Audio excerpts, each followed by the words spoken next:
신약성경 345쪽 또는 346쪽쯤 되겠습니다. 디모데후서 3장 16절 한 절 말씀을 다 같이 합독을 하겠습니다. 다 같이 읽겠습니다. 모든 성경은 하나님의 감동으로 된 것으로 교훈과 책망과 바르게 함과 의로 교육하기에 유익하니. 아멘. 오늘부터 해서 이제 한 달에 한 2번 정도 대교리문답 강독을 하겠습니다. 제가 교리 이렇게 이야기를 하니까 혹시 부정적인 그런 생각을 하시는 분들이 있을지 모르겠는데, 하나님 말씀을 설교를 해야지 왜 교리에 대한 이야기를 하느냐라고 생각할 부분들이 있을지 모르겠습니다. 그런데 오늘 읽었던 우리 성경 중에 교리라는 말이 나옵니다. 혹시 어떤 말인지 한번 찾아보십시오. 여기는 직접적으로 나와 있지 않은데 원래는 교리라고 번역을 해야 되는 말을 다르게 번역한 말이 있습니다. 뭐겠습니까? 그렇죠. 교훈이라는 말인데 원래 이건 교훈이 아니고 교리로 번역을 해야 되는 말입니다. 그러니까 성경이 유익하다는 거죠. 뭐 하기에 유익하느냐 하면, 성경은 교리를 만들어서 가르치기에 유익하고 또 성도들을 책망해서 바르게 하여 의로 교육하기에 유익하다, 이런 뜻입니다. 다른 말로 좀 설명을 하면 성경은 교리로 만들어서 가르쳐야 된다, 이런 뜻으로 볼 수도 있습니다. 그렇게 되면 3장 17절에 뭐라고 하느냐 하면, 이는 하나님의 사람으로 온전하게 하며 모든 선한 일을 행할 능력을 갖추게 될 것이다 라고 그렇게 이야기를 하고 있습니다. 교리라고 하는 것은 하나님 말씀, 성경을 요약한 것을 의미합니다. 우리도 교리가 있죠. 특별히 제일 간단한 교리가 뭐냐 하면 바로 사도신경입니다. 사도신경을 이제 우리 보면 거기에 하나님이 누구신지, 예수님이 어떤 분이신지, 그리고 성령 하나님이 무엇인지가 아주 짧게 요약이 되어 있습니다. 이게 성경에 없는 이야기를 만들어낸 것이 아니고 성경에 있는 내용을 축약하고 축약해서 처음에는 이것을 세례받는 사람들에게 선서하도록 했던 그런 내용입니다. 성경을 요약하고 요약하면 바로 요 내용, 요 핵심적인 3가지 내용이 남는다라고 해서 만든 것이 바로 사도신경입니다. 우리가 신조로 삼고 있는 웨스트민스터 신앙고백서, 그리고 웨스트민스터 대요리문답, 웨스트민스터 소요리문답, 이것도 교리입니다. 이것은 성경에 없는 내용을 만든 것이 아니라 성경에 있는 것을 요약하고 요약해서 최소한 이 정도는 우리가 알고 있어야 된다라고 하면서 요약해 놓은 문서가 우리 웨스트민스터 표준 문서라고 하는데요. 웨스트민스터 대요리문답, 소요리문답, 그리고 신앙고백서, 그렇게 되어 있습니다. 원래 이 우리 신조라는 말은 우리가 믿는 바가 뭐냐 하는 것을 나타내는 것이죠. 전에도 말씀을 드렸지만 우리나라에 있는 여러 교단들, 그리고 여러 이단들은 다 사실은 동일한 성경을 가지고 있습니다. 제가 이 동일한 성경이라고 이야기를 하는 것은 성경에 보면 이제 성경 원본은 없지 않습니까? 그죠? 그러면 여러 사본들이 있는데 그런 사본들을 가지고 그 중에서 가장 그래도 합리성 있게 모든 사람들이 인정할 만하게 편집을 한 것이 특별히 독일 성서공회에서 만든 구약 성경, 신약 성경입니다. 그래서 그걸 사람들이 이렇게 저렇게 이제 자기 나라 말로 번역을 하기도 하고 이렇게 해서 거의 동일한 성경을 다 같이 사용을 합니다.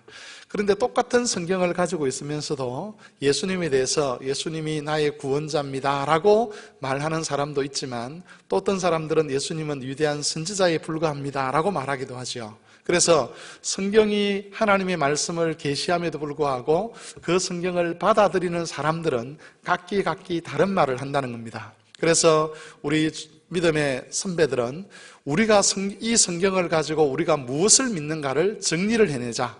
그래서 우리의 후배들에게도 우리가 성경을 통해서 무엇을 알아야 되는지를 가르치자라고 해서 웨스트민스터 신앙고백서, 대요리문답, 소요리문답을 만들게 된 것입니다. 우리 장로교, 특별히 우리 고신교단에서는 이 세 가지 문서, 신앙고백서와 소요리문답과 대요리문답을 우리의 신조라고 그렇게 이야기를 하고, 모든 직분자들뿐만 아니라 성도들은 이 신조를 따라서 하나님 말씀을 묵상하고 이 신조를 따라서 자녀들을 가르치고 그렇게 하도록 서약을 원래 합니다. 근데 따지고 보면 사실은 많은 직분자들이 소요리문답에 어떤 내용이 있는지, 대요리문답에 어떤 내용이 있는지, 신앙고백서에 어떤 내용이 있는지 잘 모릅니다. 일반 직분자들만 모르는 것이 아니라 심지어 목사님들 중에서도 한 번도 이런 것들을 읽어보지 않고 목사가 되는 분들도 있습니다. 그러다 보니까 우리나라의 특별히 장로교단 안에 이단들이 많이 침투해 들어오는데 그 이단들의 꾀임에 넘어가는 사람들이 많은 것이죠. 만일 소요리문답, 대요리문답, 신앙고백서만 제대로 공부를 했더라면 저건 가짜구나, 저건 잘못된 주장이구나, 그렇게 알 수가 있을 것인데 그런 것들을 공부를 해 본 적이 없다 보니까 일반 성도들도 이단의 유혹에 넘어가고 집사님들도 넘어가고 권사님들, 장로님들 넘어가고 목사님들까지 이단의 유혹에 넘어가는 그런 경우들이 생기더라는 것입니다. 그래서 앞으로 당분간 오후 예배 시간에 이렇게 한두 번씩 대요리문답을 제가 강독을 할 생각입니다. 강독이라고 하는 것은 설명을 많이 하는 것을 강독이라고 하지는 않습니다. 강독이라는 것은 그야말로 글자 그대로를 읽는 것을 의미합니다. 물론 제가 설명을 한두 가지 붙이긴 하겠지만 또 목사들은 태생적으로 꼭 어떤 문제가 있으면 이렇게 막 설명을 하고 싶은 본능을 가지는 것 같아요. 그래서 저도 이번에 준비를 하면서 시간 계산을 해보니까 1시간 반이 되더라고요. 그래서 막 줄였습니다. 줄여가지고 최소한 한 40분 넘어가지 않도록 한 30분에서 40분 사이 하도록 그렇게 정리를 하려고 합니다. 그래서 주로 읽는 것을 위주로 해서 대요리문답은 이런 것들로 이루어져 있구나라고 하는 것을 이번에 좀 확인하려고 합니다. 그러면 신앙고백서는 뭐고 대요리문답은 뭐고 소요리문답은 뭐냐, 이 설명을 잠깐 하겠습니다. 신앙고백서라고 하는 것은 종교개혁 이후에 영국과 스코틀랜드 교회에서 우리가 종교개혁의 정신을 따라서 믿음을 지켜가려면 어떤 식으로 하나님을 알아야 되고 어떤 식으로 믿음을 고백해야 될 것인가를 정리한 문서입니다. 아마 이건 제가 지난번에 수요 기도회 시간에 제가 강론을 한 적이 있습니다. 그래서 익숙한 분들이 계실 것이고 그 신앙고백서를 근거로 해서 대요리문답이라고 하는 것은 거기 있는 내용을 문답 형식으로 이렇게 만든 신앙고백서입니다. 그래서 예를 들면 예수 그리스도는 어떤 분입니까? 질문하면 밑에 답을 달아주는 거죠. 그리스도는 우리의 구주시며 이런 것들이 나옵니다. 그런 거 나오죠. 그게 이제 문답인데 처음에 웨스트민스터 총회에서는 소요리문답을 만들려고 했습니다. 제일 처음에는. 그런데 만들다 보니까 이건 너무 내용이 빈약하다, 제대로 한번 만들어 보자라고 해서 대요리문답서를 만든 것이죠. 이 대요리문답서를 만든 이유는 사실은 직분자들을 가르치기 위한 목적입니다. 그래서 교회의 직분을 맡은 사람들이 신앙을 어떻게 이해를 하고 있어야 되는가를 가르치기 위해서 이 대요리문답을 만들었고, 그리고 그 직분자들이나 신자들이 가정에서 자녀들을 어떻게 가르쳐야 될 것인가를 알리기 위해서 만든 것이 소요리문답입니다. 정리를 하면 대요리문답은 지금 여기 앉아 계시는 주로 우리 어른들 그리고 우리 청년 학생들이 배워야 될 내용이고, 소요리문답은 그렇게 배운 사람들이 가정에서 자기 자녀들에게, 초신자들에게 가르쳐야 될 내용이라고 볼 수가 있습니다. 소요리문답은 최근에 우리 교회에서 계속 하고 있습니다. 한 학기 우리 양육학교 시작되게 되면 소요리문답 해가지고 기초교류반에서 이걸 계속 다루고 있거든요. 그래서 혹시 소요리문답 공부하시고 싶은 분이 계시면 양육모임이 시작될 때에 우리 기초교류반 가셔서 배우시면 될 것이고, 대요리문답 이번에 같이 한번 강독을 하도록 하겠습니다. 목표는 올 한 해 196문 전체를 한번 다 읽어보는 겁니다. 시간이 그렇게 많지는 않지만 전체를 읽어가면서 제가 간단하게 설명하고 그렇게 하도록 하겠습니다. 먼저 대요리문답 제1문과 답을 같이 한번 읽어보겠습니다. 화면에 나올 겁니다. 다 같이 제가 질문하면 다 같이 질문과 답을 같이 읽겠습니다. 시작. 사람의 첫째 되고 가장 고귀한 목적은 무엇입니까? 사람의 첫째 되고 가장 고귀한 목적은 하나님을 영화롭게 하고 그분을 영원토록 온전히 즐거워하는 것입니다. 이런 소요리 문답 혹시 공부해 보신 분이 계신지 모르겠는데 거기에는 사람의 첫째 되는 목적은 무엇입니까? 라고 되어 있습니다. 근데 이게 이제 학생들, 자녀들에게 가르치는 게 아니고 어른들에게 가르치는 것이다 보니까 좀 더 질문이 더 추가가 되어 있습니다. 사람의 첫째 되고 가장 고귀한 목적은 무엇입니까? 여기서는 사람의 목적을 두 가지 개념으로 접근을 합니다. 하나는 최고의 목적, 첫째 되는 목적, 그리고 두 번째는 가장 고귀한 목적, 그렇게 되고 있는 거죠. 이 땅을 살아가면서 사람들에게서 제일 중요하면서도 고귀한 목적은 무엇이냐, 이렇게 질문을 하는 겁니다. 우리는 흔히 중요한 목적이긴 하지만 고귀하지 않는 그런 목적을 따라 살아갈 때가 많습니다. 우리가 사람들의 인권을 존중해야 된다라고 이야기를 하죠. 그러면서 인간의 어떤 권리라는 것은 절대적이다라고 그렇게 말을 하는데, 여러분, 사람들의 삶을 보면 과연 인간이 존엄성을 가진 존재인가라고 의구심이 들 때가 참 많습니다. 사람들이 행하는 살육, 집단 학살, 그리고 여러 가지 불법들, 사기치는 것, 이런 것들을 보면 사람이라는 존재가 정말 비열한 존재라는 것을 알게 되는 거지요. 왜 사람이 이렇게 비열하게 살아가는가? 그건 그 사람이 삼고 있는 가장 첫째 되는 삶의 목적이 비열하기 때문에 그렇습니다. 그런데 하나님께서 우리에게 주신 삶의 목적이라는 것은 가장 고귀하면서도 중요한 목적이라는 거죠. 그러면 사람이 언제 고귀한 존재가 되느냐? 바로 하나님이 주신 이 첫 번째 목적, 하나님께서 우리에게 부여하신 이 첫 번째 목적을 따라 살아가게 될 때에 비로소 사람이 고귀한 존재, 존귀한 존재, 보배로운 존재가 될 수 있다는 겁니다. 그러면 하나님이 우리에게 부여하신 첫 번째 목적은 뭡니까? 그것은 하나님을 영화롭게 하고 그분을 영원토록 즐거워하는 것입니다. 하나님을 영화롭게 하는 것, 하나님께 영광을 돌리는 것, 그리고 하나님을 즐거워하는 것, 이게 바로 하나님께서 우리에게 부여하신 목적이라는 것이죠. 이 목적에서 벗어나 있는 것들은 사람을 비열하게 만들고 비참하게 만든다라고 성경은 가르쳐주고 있습니다. 여기서 우리가 한 가지 생각해야 될 게 뭐가 있느냐 하면, 하나님을 영화롭게 하고 하나님을 영원토록 온전히 즐거워한다라고 할 때 이건 그냥 아무렇게나 해서 되는 문제는 아니라는 것입니다. 우리에게 과연 하나님을 영화롭게 하고 하나님을 영원히 그리고 온전히 즐거워할 만한 실력이 있는가라고 물었을 때에 그럴 수 없다라고 답을 할 수밖에 없는 형편에 사실 우리가 놓여 있습니다. 예수님께서 마태복음 7장 6절에서 이런 말씀을 하셨습니다. 거룩한 것을 개에게 주지 말며 너희 진주를 돼지 앞에 던지지 말라. 여러분, 돼지가 배가 고플 때 꿀꿀거리고 웁니다. 그죠? 그러면 주인이 뭘 줘야 되죠? 먹이를 줘야 됩니다. 그죠? 근데 돼지가 울 때에 진주를 던져주면 어떻게 할까요? 그걸 기뻐하겠습니까? 돼지가 화를 내는지는 잘 모르겠지만 그걸 그냥 쳐다보지 아니하고 계속 꿀꿀거리게 될 겁니다. 그렇죠? 그러면 왜 돼지는 그렇게 진주라는 값진 보석이 자기 앞에 주어졌음에도 불구하고 그걸 쳐다보지 아니하고 여전히 먹는 문제에만 그렇게 집중을 할까요? 그건 뭘 모르기 때문에? 진주의 가치를 모르기 때문에 그렇습니다. 진주의 가치를 알아야 자기 앞에 놓여있는 그 진주를 보고 즐거워할 수 있는데, 진주의 가치를 모르기 때문에, 보석의 가치를 모르기 때문에 그건 팽개쳐 버리게 되는 것이죠.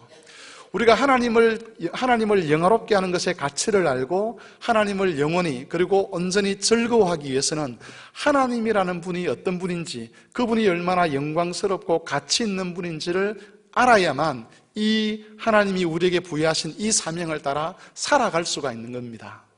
대부분의 사람들은 하나님을 영화롭게 하고 하나님을 즐거워하는 삶 자체를 영광스러운 것으로, 존귀한 것으로 보지 않습니다. 이것을 인생의 목적으로 삼아야 될 것으로 보지 않습니다. 심지어 자신을 신자라고 말하는, 스스로 나는 예수 믿는 사람이라고 말하는 그런 분들조차도 하나님을 영화롭게 하는 것을 최고의 목적으로 삼지 않으려고 합니다. 왜냐하면 그것의 가치를 알지 못하는 것이죠. 하나님을 영화롭게 하는 것이 얼마나 복된 것인지, 또 하나님 당신이 얼마나 존귀한 분인지를 알지 못하기 때문에 다른 것은 기뻐하고 즐거워할 수 있어도 하나님의 영광 자체를 즐거워하거나 그것을 기뻐하거나 그것을 위해서 살 수가 없는 겁니다. 그래서 우리에게 필요한 것이 뭐냐면 하나님의 구원의 은혜입니다. 하나님께서 우리를 구원하신 목적이 무엇인가라고 할 때에 여러 가지로 설명할 수 있겠지만 에베소서에서는 하나님의 영광을 찬송하기 위해서다, 하나님을 영화롭게 하기 위해서다라고 그렇게 말합니다. 다른 말로 하면 구원받지 못한 사람은 하나님을 영화롭게 할 만한 실력이 없는 거고 하나님을 즐거워할 만한 실력이 없는 겁니다. 죄에서 벗어나서 새 생명을 가지지 아니하고 하나님께 대한 새로운 안목, 하나님의 존엄에 대한, 하나님의 그 존귀하심에 대한 깨달음이 없는 사람은 어떤 순간에도 어떤 경우에도 하나님을 영화롭게 하는 것을 목적으로 삼을 수가 없다는 겁니다. 그런 면에서 우리가 여러 가지 힘든 일이 있고 또 고난이 닥치고 어려움이 있음에도 불구하고 내 삶을 하나님의 영광을 위하여 그리고 그분을 즐거워하는 데 사용하겠다라고 생각하는 분이 계시다면 그런 분은 정말 영적으로 깨어있는 분이고 그런 분들은 하나님 앞에서 정말 실력을 가진, 하나님을 영화롭게 할 수 있는 실력을 가진 분이라고 볼 수가 있는 것이지요. 참으로 제가 우리 성막교회 와서 여러 가지 감사한 것들 중에 하나는 우리 성도들이 하나님 말씀에 순종하기 위해서 정말 애를 쓴다는 그런 사실입니다. 제가 오늘 오전 예배 시간에 주일 성수에 관해서 이러저런 말씀을 드렸지만 참 그 주일 성수하기 위해서 직장에서 그래도 괜찮은 직장에서 이렇게 저렇게 쫓겨나시면서도 하나님께 예배하기 위해서 애쓰신 분들이 우리 교회에 있다는 것이 얼마나 자랑스러운지 모르겠습니다. 그분의 목적은 좀 더 많은 돈을 벌거나 또는 좀 더 나은 삶을 살거나 좀 더 넓은 아파트를 가지는 그게 목적이 아니라 하나님을 영화롭게 하는 것, 그걸 목적으로 삼는 것이죠. 실력 있는 분입니다. 영적인 실력과 능력이 있는 분들이고 그런 분들이 하나님 앞에서 존귀한 자로 여김을 받는 것입니다. 성도 여러분, 만일 여러분 마음속에 나도 하나님의 영광을 위하여 살고 싶다라는 그런 마음이 드신다면 여러분 하나님으로부터 구원의 은혜를 받은 자이고 그리고 하나님으로부터 그 실력을 공급받은 자입니다. 그러므로 그런 하나님의 말씀들, 은혜들을 팽개치지 마시고 하나님이 정해주신 그 목적을 따라 분명한 삶을 살아가시기를 바랍니다. 제2문과 답을 읽겠습니다. 시작. 하나님께서 계시다는 것은 어떻게 나타납니까? 하나님께서 계시다는 것은 사람 안에 있는 본성의 빛과 그분이 하신 일들이 분명하게 선포합니다. 그러나 하나님의 말씀과 성령만이 사람의 구원을 위하여 그들에게 하나님을 충분하고 효과적으로 나타내 주십니다. 여러분, 하나님이 계시다는 것을 어떻게 알 수 있는가라고 했을 때 하나님이 우리에게 주신 본성의 빛, 다시 말하면 인간의 양심 속에 하나님을 아는 지식이 있다, 그렇게 이야기합니다. 그게 본성의 빛이라는 겁니다. 그리고 하나님이 하신 일들, 예를 들어서 하나님이 만드신 이 창조 세계, 그리고 지금까지 인류 역사를 이끌어오신 하나님의 섭리, 이것을 보면 하나님이 계시구나 하는 그 지혜가 사람 속에 있다라고 그렇게 하나님이 말씀하십니다. 이것은 하나님께서 사람을 하나님의 형상으로 창조했기 때문에 사람 속에 있는 능력이죠. 그런데 사람은 죄로 인해서 이 능력이 있음에도 불구하고 그리고 이 우리의 양심이라는 것이, 이 본성의 빛이라는 것이 하나님이 계시다는 것을 끊임없이 우리에게 가르쳐 줌에도 불구하고 고의적으로 그 지식을 막아버립니다. 그래서 어떻게 이야기하느냐면 하나님이 없다 라고 이야기를 하고, 심지어 하나님이 살아계시다는 증거들이 보임에도 불구하고 일부러 그런 증거들을 보지 않으려고 하는 것이 사람이라는 것이죠. 그런데 그렇기 때문에 하나님의 특별한 은혜가 아니면 하나님을 아는 지식을 가질 수가 없습니다. 그러면 그 하나님의 특별한 은혜라는 것은 뭐냐 하면 하나님의 말씀과 성령입니다. 하나님의 성령께서 말씀을 통해서 우리에게 깨우쳐 주시게 되면 하나님이 살아계시구나 라고 알게 되는 것이죠. 여러분, 우리가 처음 예수를 믿을 때에 하나님이란 존재를 인식하게 될 때에 어떤 사람도 자연 만물을 보면서 하나님이 계시겠구나 그렇게 해서 하나님께로 돌아오는 사람은 없습니다.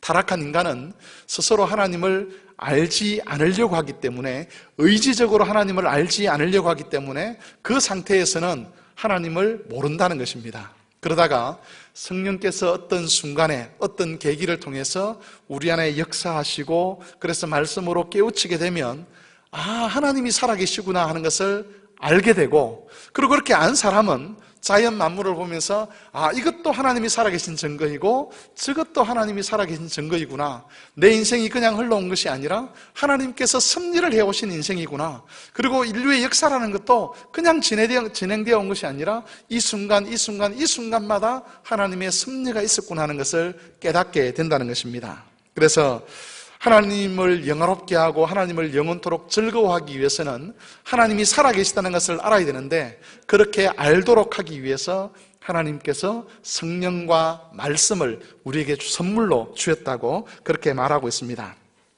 산문을 같이 읽겠습니다. 제 3문입니다. 시작. 하나님의 말씀은 무엇입니까? 구약과 신약 성경이 곧 하나님의 말씀이며 믿음과 순종의 유일한 법칙입니다. 그러면 하나님의 말씀이 뭐냐? 성령께서 도구로 사용하시는 그 하나님 말씀의 범위가 어디냐라고 했을 때에 우리는 구약과 신약 성경, 구약 성경이 총 몇 권이죠? 27권입니까? 39권입니다. 신약이 몇 권이죠? 27권. 그래서 처음 예수 믿는 사람들이 교회 왔을 때 이 성경이 몇 권인지를 가르칠 때 어떻게 가르칩니까? 3927 잘 아시네요, 그죠? 오늘 처음 들으신 분들 꼭 기억하시기를 바랍니다. 39권, 27권 그렇습니다. 우리가 인정하는 성경입니다. 성경의 범위죠. 그러면 그렇게 그 성경의 범위를 그렇게 안 정하는 교회도 있느냐? 있죠. 이단 교회들은 우리가 말하는 성경과 더불어서 또 뭐도 추가시키죠? 그들이 교주로 받드는 사람들의 어록들, 또 그 교주들의 그런 생애를 기록한 역사 기록물들, 그런 것들을 성경과 동일한 권위로 놓고서 하나님 말씀이다 그렇게 이야기를 합니다. 또 가톨릭에 가보면 우리가 위경이라고 이야기하기도 하고 외경이라고 이야기하는 문서를 성경이다 그렇게 말을 하기도 합니다. 위경과 외경은 오래전부터 고대 교회에서 사용한 그런 신앙의 유익을 위해서 사용한 책이긴 하지만 그건 성경의 일관성을 해치는 그런 문서이기 때문에, 또 하나님께서 옳게 여기지 못하는 그런 내용들이 담겨 있는 그런 책이기 때문에 성경에 들어올 수가 없는 것이죠. 어쨌든 우리는 신약 성경과 구약 성경 39권, 27권만을 하나님 말씀으로 인정을 하고, 이게 보편교회에서, 공교회에서 인정되어 온 것입니다. 그리고 이 하나님의 말씀만을 믿음과 순종의 유일한 법칙으로 그렇게 인정을 합니다. 믿음과 순종의 유일한 법칙. 그러면 다른 사람들은 이것 말고도 믿음과 순종의 법칙으로 삼고 있는 것이 있겠다는 것이죠, 그죠? 실제로 요즘 여러분하고 직접적인 상관은 없겠지만 신학 학계에서는 성경의 내용이 진실이냐 거짓이냐를 판가름하려고 하면서 뭘 가지고 성경의 내용을 진실성의 여부를 판가름하려고 하느냐 하면 고대에 있었던 그런 문서들, 책들, 그것들을 가지고서 이 내용이 있는 걸 보니까 성경은 거짓이야, 이렇게 접근을 하려고 한다는 것이죠. 이 책의 내용의 진실성이 확보되지 않았음에도 불구하고 단순히 고대에 있었던 책이라는 이유 하나만으로 이것을 가지고 성경의 진실성 여부를 해석하려고 하고, 그리고 성경에서 말하고 있는 이 말씀의 의미가 뭐냐를 이해할 때에 성경 안에서 찾으려고 하는 것이 아니라 성경 바깥에 있는 내용을 가지고 성경을 이해하려고 하는 그런 경향들이 지금 신학학계에서 아주 주류적인 그런 풍토처럼 되어버렸습니다.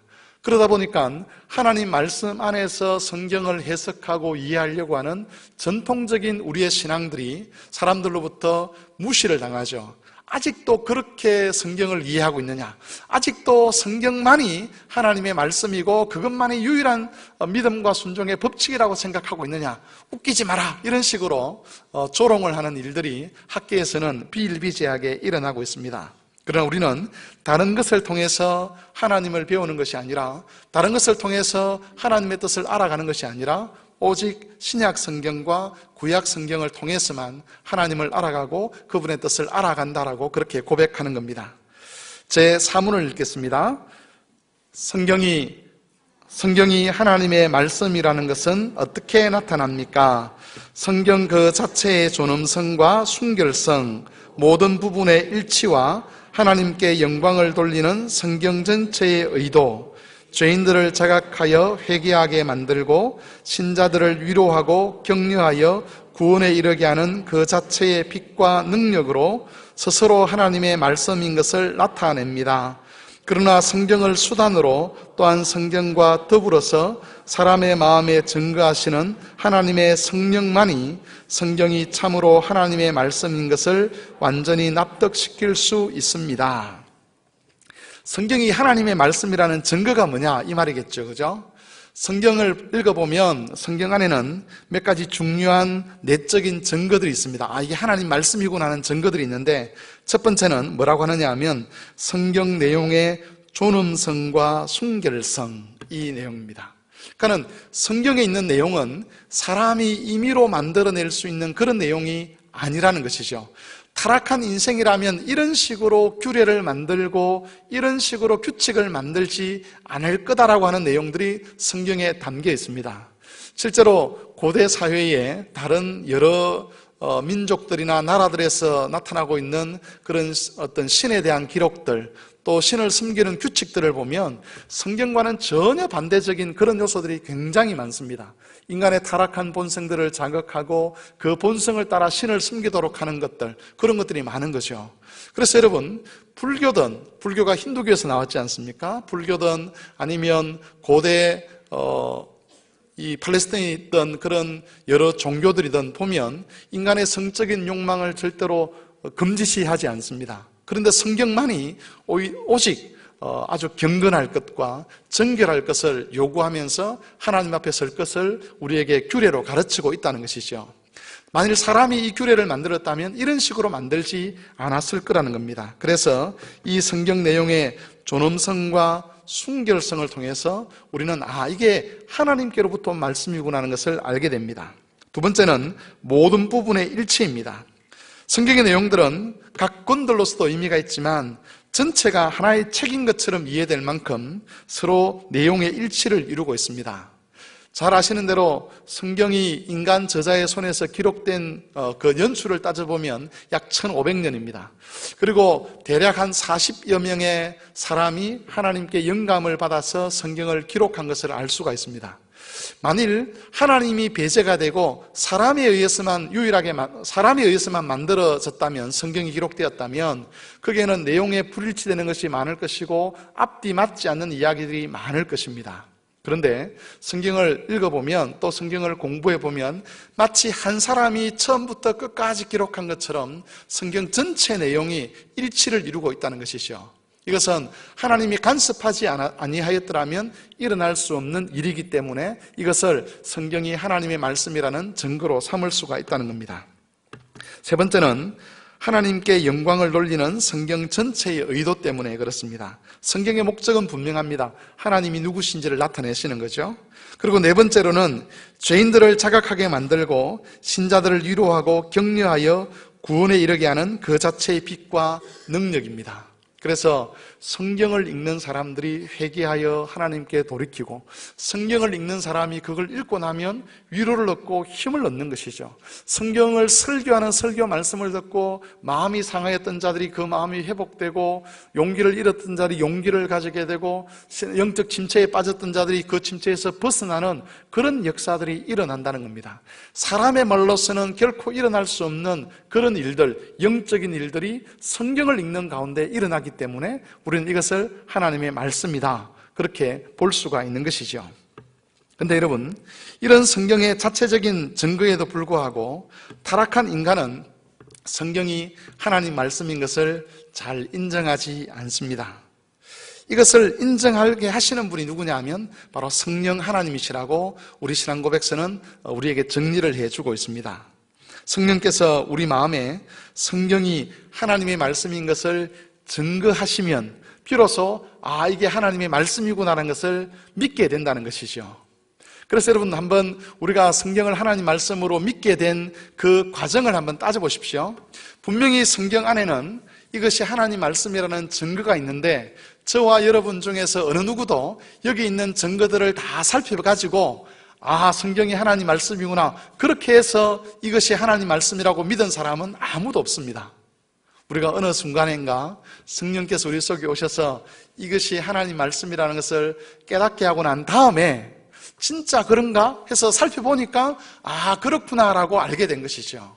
그러니까 성령께서 역사하시는 은혜가 아니면 어떤 사람도 이것을 하나님 말씀으로 여기고 존귀하게 여길 수가 없다는 것입니다. 앞에서 말씀드린 하나님의 영광의 가치를 알지 못하는 사람들, 그런 사람들의 공통된 모습은 뭐냐 하면 성경이 하나님 말씀이라는 것을 믿지 못합니다. 그런 사람들에게 성경은 다른 일반적인 좋은 윤리적 교과서나 또는 다른 종교에서 가지고 있는 경전과 다를 바가 없는 그런 책으로 여겨지는 것이죠. 그런데 믿음의 사람들에게는 이것이 하나님의 말씀이기 때문에 여기 있는 내용들이 소홀하게 취급될 수 없다는 것을 알게 되고, 특별히 여기 있는 내용들에 대해서 여기서 계시하고 있는 하나님에 대해서 존귀하게 여기고 그 가치를 알고 하나님을 영화롭게 하는 삶을 살게 되는 것입니다. 마지막으로 제 5문을 같이 읽겠습니다. 제 5문입니다. 성경은 주로 무엇을 가르칩니까? 성경은 주로 사람이 하나님에 관하여 믿어야 할 것과 하나님께서 사람에게 요구하시는 의무를 가르칩니다. 성경이 두 가지를 가르친다 그럽니다. 하나는 뭘 가르친다고요? 하나님에 대하여 우리가 무엇을 믿을 것인가, 하나님에 관하여 무엇을 믿을 것인가를 가르치고, 그 다음에 뭡니까? 사람에게 하나님께서 요구하시는 의무가 무엇인가, 이걸 가르친다는 거죠. 그래서 성경의 내용을 혹시 여러분이 집에 성경을 읽으실 때에 이거 성경이 어렵다, 잘 못 읽겠다 할 때는 요 두 가지를 생각하시면서 읽으시면 됩니다. 예를 들어서 창세기 1장을 내가 읽어보겠다고 했을 때 창세기 1장을 읽으시면서 이 성경에서 하나님에 대해서 어떻게 이야기하고 있느냐, 또는 하나님이 베푸신 구원에 대해서 어떻게 이야기하고 있는지를 살펴보시면 되고, 두 번째는 그러면 나는 무엇을 해야 될 것인가, 그렇게 살펴보면 성경 내용을 좀 더 쉽게 이해를 할 수가 있습니다. 여러분, 이 구조, 성경이 하나님에 관하여 무엇을 믿을 것인가, 하나님에 관하여 우리가 무엇을 믿을 것인가를 다루고, 또 하나는 사람에게 요구하는 의무가 무엇인가를 다루는 이 구조가 대요리 문답에 그대로 적용이 되어 있습니다. 그래서 오늘 우리가 5문까지 할 건데, 다음 시간에 6문부터 90문까지는 하나님에 대하여 우리가 무엇을 믿을 것인가를 다룹니다. 그래서 하나님이 어떤 분이신지, 그리고 하나님이 우리를 위해서 하신 일이 무엇인지를 6문부터 제 90문까지를 다루고, 그 다음에 91문부터 196문까지는 하나님께서 우리에게 요구하시는 것이 무엇인가를 다루게 됩니다. 여러분, 서신서에 보면, 우리가 서신서 하면 신약 성경이죠. 신약 성경에 보면 로마서, 빌립보서, 갈라디아서, 골로새서, 에베소서 이런 성경들을 보면 구조가 어떻게 되어 있느냐 하면 앞부분에는 하나님이 누구신지, 하나님이 우리에게 행하신 구원이 무엇인지가 설명이 되어 있습니다. 그리고 뒷부분에는 어떻게 되어 있느냐 하면 하나님께 대해 우리가 예수 믿는 자로서 어떻게 살아야 될 것인가가 기록이 되어 있습니다. 이게 왜 중요하느냐 하면, 예를 들어서 우리가 거룩하게 살아야 된다, 의롭게 살아야 된다 할 때 왜 그렇게 살아야 되는가에 대한 근거가 어디 있느냐 하면 앞부분에 있는 것이죠. 하나님이 누구신지, 그리고 하나님이 우리를 위해서 행하신 일이 무엇인지, 그게 근거가 되어서 그렇기 때문에 우리가 이렇게 살아야 된다라고 되는 겁니다. 우리가 영적 침체에 빠지거나 또는 시험에 들거나 이렇게 되면 하나님 말씀대로 살고 싶은 그런 열정이 잘 생기지 않습니다. 그죠? 그럴 때에 우리가 뭘 주목해야 되느냐 하면, 그런 사람을 향해서 너 그래도 열심히 살아야 돼, 너 그래도 충성해야 돼, 그렇게 할 것이 아니라 뭘 이야기해 줘야 된다고요? 하나님이 누구신지, 하나님께서 도대체 우리에게 베풀으신 구원이 무엇인지, 그걸 이야기를 하다 보면 듣는 신자가 그렇기 때문에 내가 이렇게 살아서 안 되는 거구나. 하나님이 이런 분이시기 때문에 나를 위해서 이렇게 일을 하셨기 때문에 나도 지금 내가 이런 침체에 계속 빠져서 이런 영적 시험에 빠져서 내가 있을 수 없겠구나라고 그렇게 해서 하나님 앞에서 다시 열정을 가진 신앙인으로 돌아온다는 것입니다. 그래서 우리가 앞으로 이제 살펴볼 것입니다. 6문부터 90문까지는 우리가 믿어야 될 것이 무엇인지, 그리고 91문부터 마지막 196문까지는 우리가 순종해야 될 것이 무엇인지를 살펴보면서 우리 신앙의 규모를 잘 세워갔으면 좋겠습니다. 여러분, 오늘 우리는 대요리문답 1에서 5문까지를 살펴보았습니다. 이렇게 간단하게 한번 읽는 것도 중요하고 유익하지만 댁에 가셔서 천천히 다시 한번 차근차근 읽어보시게 된다면 훨씬 더 유익을 누리게 될 것입니다. 이 문답서를 통해서 하나님의 진리를 더 깊이 깨달아 가시고, 그래서 여러분의 신앙이 이 문답서를 통해서 큰 유익과 은혜를 누리는 그런 신앙이 될 수 있기를 주의 이름으로 축원합니다. 여러분, 우리 1문부터 5문까지 살펴보았는데 각각 기억나는 것들이 있을 것입니다. 그 말씀 붙들고 같이 한번 기도하면서 우리 신앙의 규모를 세워가고 하나님이 기뻐하시는 그런 자리로 더 온전히 나아가게 해주시기를 다 같이 한 목소리로 한번 기도하겠습니다.